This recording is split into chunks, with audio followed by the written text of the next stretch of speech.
হরে কৃষ্ণ বন্ধুরা, শুভ সন্ধ্যা। একচুয়ালি বন্ধুরা, আমাদের এখানে আজকে সারাদিন বৃষ্টি ছিল, কিন্তু এখন বৃষ্টি নেই, কমে গিয়েছে। এখন এই টাইমে গরম গরম পকোড়ার চা, তাই না?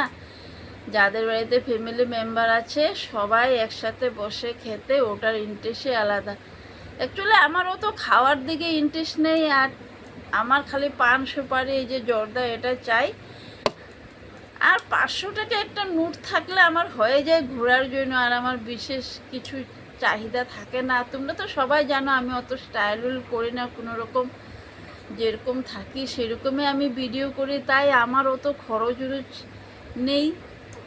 ওই কোনো রকম 500-1000 টাকা পকেটে থাকলে বন্ধুবান্ধব সঙ্গে গেলে একটু হোটেলে চাও খাওয়ার জন্য, ওদেরকে খাওয়ানোর জন্য, আর অটো ভাড়া ওরা একটু, বাস। আর অত বেশি কিছু আমার চাহিদা নেই। হরে কৃষ্ণ, টাটা, বাই।